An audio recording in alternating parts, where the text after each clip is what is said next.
캘리포니아 여름 미 예비공군과 연계된 민간 항공훈련기지. 당신이 이 철새, 비행기를 조종할 수 있다고 생각하나요?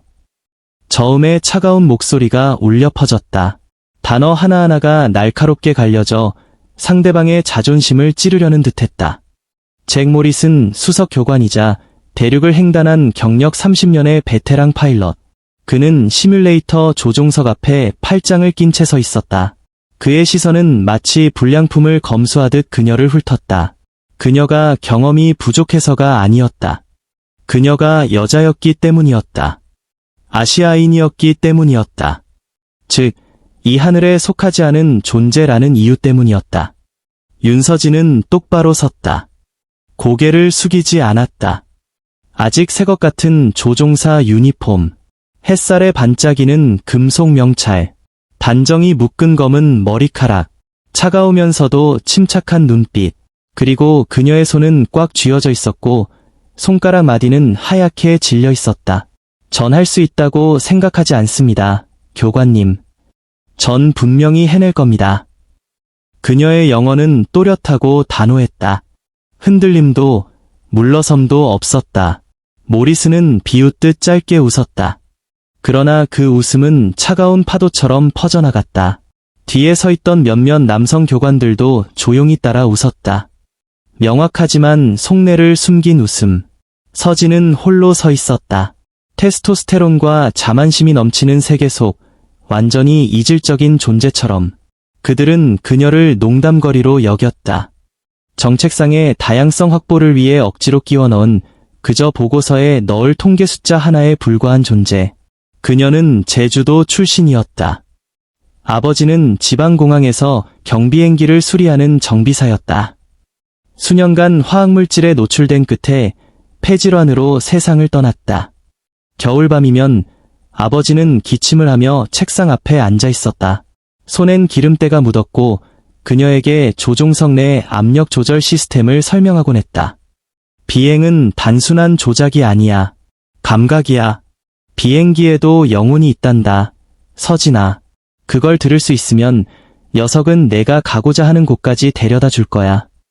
그녀는 아버지의 말을 마음속에 품고 걸었다. 그리고 수많은 거절을 이겨내며 이 자리에 왔다. 이 훈련 프로그램에 참가하기 위해 그녀는 전 세계 120명이 넘는 지원자를 제치고 선발되었다. 그중 단 한 명의 여성, 바로 그녀였다. 그날 밤, 조용한 기숙사 방 안, 서진은 천장을 바라보며 누워 있었다. 모리슨과 동료들의 비아냥거림이 머릿속에서 메아리 쳤다. 폭풍우가 몰아친다면 난 차라리 저 비행기 손에 죽겠어. 그 여자보단 낫지. 미국이 저런 애한테 조종관을 맡기면 승객들부터 수영 배워야겠군. 그녀는 울지 않았다. 한국인은 모욕 때문에 울지 않는다. 우리는 기억한다. 우리는 행동으로 대답한다. 서진은 노트북을 열었다. 한 유명한 항공사고의 영상을 다시 틀었다. 그 사고 현장에 모리슨이 구조활동으로 참여했지만 끝내 승객들을 구하지 못한 사건이었다. 그 사고는 측풍, 가로바람, 조건에서의 착륙 실패가 원인이었다. 그녀는 알았다. 어디서 시작해야 하는지. 다음 날 아침, 모리슨이 훈련센터에 들어섰을 때 발걸음을 멈췄다. 중앙 스크린에선 측풍 6단계 시나리오가 이미 새벽부터 작동 중이었다. 가장 고난도모의 비행 조건이다. 그리고 조종석 안엔 윤서진이 혼자 앉아 있었다. 두 손은 차분하게 조종관을 잡고 있었고 그녀의 눈빛은 마치 비행기와 대화를 나누는 듯 집중되어 있었다. 배경엔 음악도 소음도 없었다. 오직 그녀의 호흡과 집중만이 존재했다. 가상 비행기의 바퀴가 활주로에 닿았다. 편차는 거의 0에 가까웠다. 모리슨은 눈썹을 살짝 올렸다. 아무 말도 하지 않았다. 고개를 끄덕이지도 않았다. 단지 그녀는 방금 그가 짜놓은 시나리오를 무너뜨렸다. 서진은 조종석에서 걸어 나왔다. 땀이 등까지 흥건히 젖었지만 그녀의 눈빛은 햇살 속 금속처럼 빛났다. 측풍, 그저 바람일 뿐이에요. 전 제주에서 왔습니다. 거긴 바람과 함께 자라는 곳이죠. 그 말에 모두 숨을 죽였다. 모리스는 클립보드를 꽉 쥐었고 종이는 구겨졌다. 그는 졌다. 자신이 만든 무기로 시뮬레이션에서 승리한 지 사흘 뒤 서진은 뜻밖의 호출을 받았다. 훈련 프로그램 본부에서 직접 연락이 온 것이다. 윤서진 씨, 실제 상황을 가정한 비행 테스트가 있습니다. 우리는 당신을 선택했고 모리슨이 기장으로 탑승할 겁니다. 그것은 보상처럼 보였지만 서진은 알았다. 이건 시험이었다. 최종적인 무너지거나 날아오르거나. 비행 당일 2개의 엔진이 달린 소형 훈련기가 철저히 점검되었다. 모리슨은 그녀보다 먼저 점검을 끝냈고 여전히 냉담했다. 칭찬도 따뜻한 시선도 없었다. 단지 수상할 만큼 침착함만이 있었다. 당신은 부조종사, 난 그저 관찰만 하지. 명확히 이해했습니다.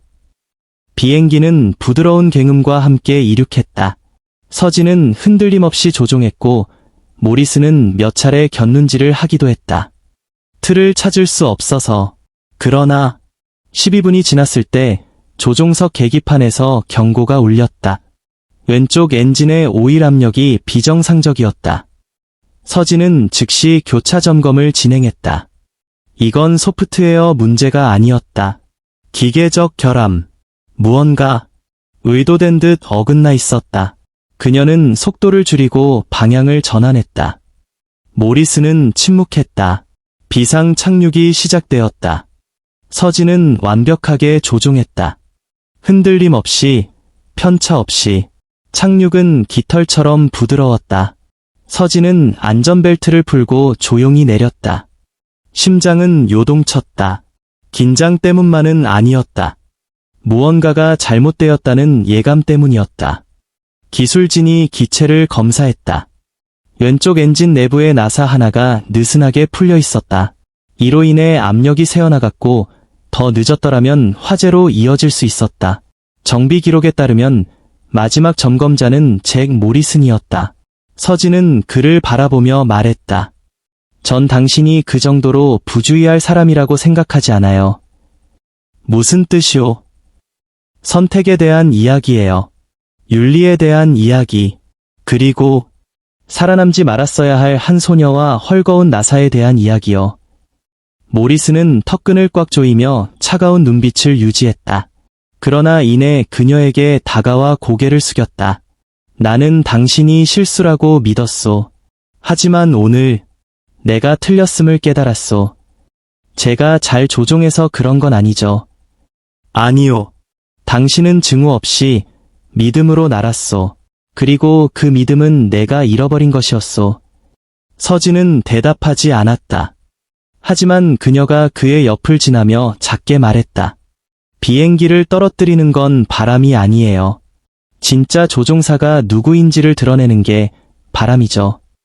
일주일 후 국제민간 항공사 훈련 프로그램의 졸업식이 열렸다.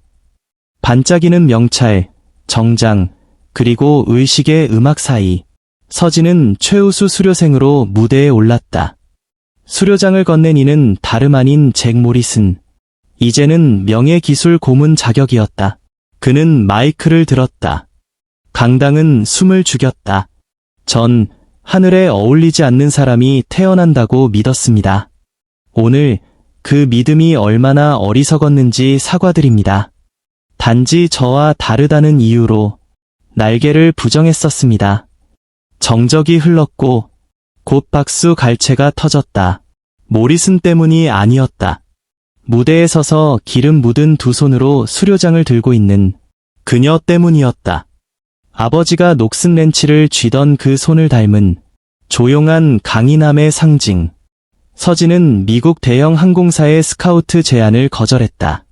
그 대신 한국으로 돌아갔다. 제주로. 그리고 한 직업 고등학교에 지원서를 냈다.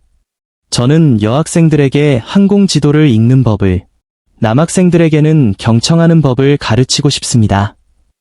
3년 후, 서진은 허잉즈라는 항공 교육 프로그램을 창립했다.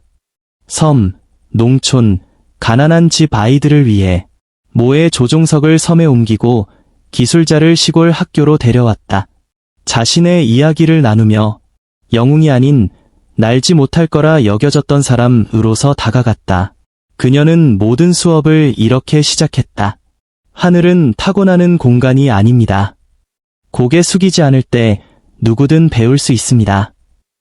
한 방송 인터뷰에서 사회자가 물었다. 자신을 의심하는 모든 소녀들에게 한마디만 할 수 있다면요? 서진은 웃으며 답했다. 당신이 스스로를 고칠 줄 아는 손을 갖고 있다면 맞바람조차도 당신을 떠받치는 힘이 될 겁니다.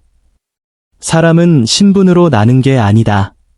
사람은 신념, 용기, 그리고 고정관념을 뚫고 나가는 끈기로 난다.